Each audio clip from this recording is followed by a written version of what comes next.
Greetings, fellow top 10 trans warriors.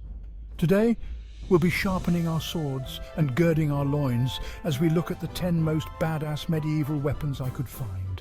Number 1, the flail. The flail refers to two different weapons, a long, two-handed infantry weapon with a cylindrical head and the more familiar one with a round metal striking head. The defining characteristic is a separate striking head attached to a handle by a rope or chain. Its tactical virtue lies in its ability to strike around a defender's shield or parry. However, it lacks precision. Imagine trying to stop someone swinging a flail around. Your shield might be broken, your sword wrapped and yanked away. The flail, especially the ball and chain variant, is often confused with the mace or morning star. Despite its portrayal in media, historical evidence is sparse, though a military flail known as a kiston is attested in the 10th century and is considered an ancestor of the ball and chain flail. Number 2, the culverin. The culverin was a precursor to the musket in medieval cannon, adapted by the French in the 15th century. This long-barreled weapon fired solid, round-shot projectiles with high muzzle velocity and bombarded targets from a distance. Culverin comes from the Latin colubrinus, meaning snake-like.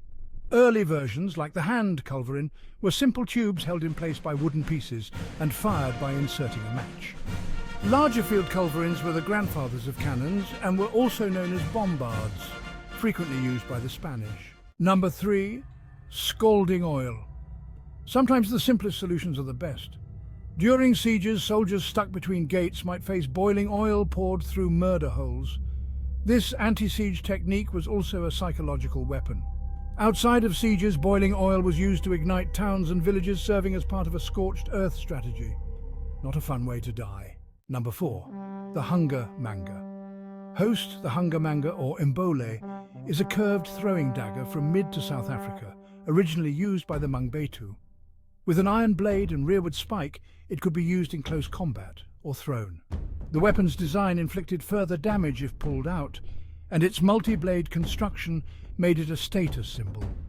Reflecting pre-colonial African culture, these weapons were often made of rarer materials, showcasing their owner's status. Number 5, the Trebuchet. Host. The trebuchet is a type of siege engine from the Middle Ages, most commonly used to fling heavy projectiles at enemy fortifications from over 1,000 feet away. Its counterweight design allowed it to launch massive stones, making it a formidable weapon. However, its setup and mobility were significant drawbacks. Despite this, the trebuchet remained in use even after the advent of gunpowder. Number 6, Hellburner. Host Hellburners were specialized fireships used in the siege of Antwerp during the 80 Years' War. These floating bombs caused immense damage and were considered early weapons of mass destruction. Their notoriety spread across Europe, influencing military tactics and contributing to the panic during the Spanish Armada. Number 7, Man-Catcher. The Man-Catcher is an esoteric pole weapon used to capture and pull a person from a horse, primarily for capturing noble opponents for ransom. It consisted of a pole with a two-pronged head, creating a valve to trap a person.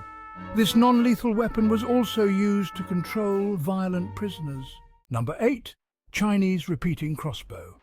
The repeating crossbow, also known as the zhuge nu, is an ancient Chinese weapon dating back to 200 AD. It allowed for rapid fire through a simple one-handed movement, with a mounted magazine feeding bolts by gravity. This design was used in China and later introduced to Korea, remaining in use for centuries. Number 9, lantern shield. This Renaissance-era device combined a small shield with a lantern used in nighttime duels to blind opponents. Some variants included gauntlets, spikes, and mechanisms to manipulate the lantern's light. More a tool for town guards and duelists than soldiers, the lantern shield is a fascinating blend of utility and combat. Number 10, Greek fire. Greek fire, though originating before the medieval period, remained a fearsome weapon. This incendiary substance, often used with pumps called siphons, could burn on water and was nearly impossible to extinguish.